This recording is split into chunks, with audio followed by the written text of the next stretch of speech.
Vetrnice ne sodijo na Kras. Če pa se bo vlada le odločila zanje, potem naj prizadetim, tudi krajevni skupnosti in občini, ne samo lastnikom zemljišč, odmeri ustrezno odškodnino.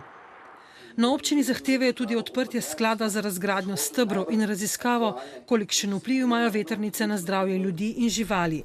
Prvi sosed vetrnice na Griškem polju namreč pravi. Najbolj moteče je ponoči, ko se zbudiš, čutiš neki zvok, tako prav, kateri skozi ušesa in sploh ne veš, zakaj se zbudil.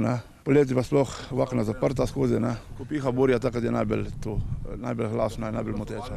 V prostorskem načrtu občine Senožeška Brda niso določena za energetsko rabo in tako bo tudi ostalo, še pravijo na občini. Brda so kot taka zelen prostor, pogozden prostor, namenjena širši dejavnosti, kot so turizem, mirni dejavnosti, biološko kmetovanje, gozdarjenje, lov, pohodništvo, kolesarstvo.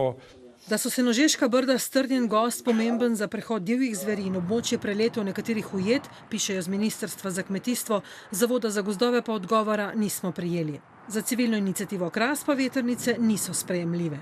Tak poseg z izdelavo prometnic, ker to niso gozdne prometnice, ampak široke praktično avtoceste v velikih serpentinah zaradi velikih dimenzij vetrnic, puščajo nepopravljive posledice na gozd in je to za tisti del gozda nesprejemljivo. Civilna družba ima sicer čas za oddajo stališč še do 9. septembra.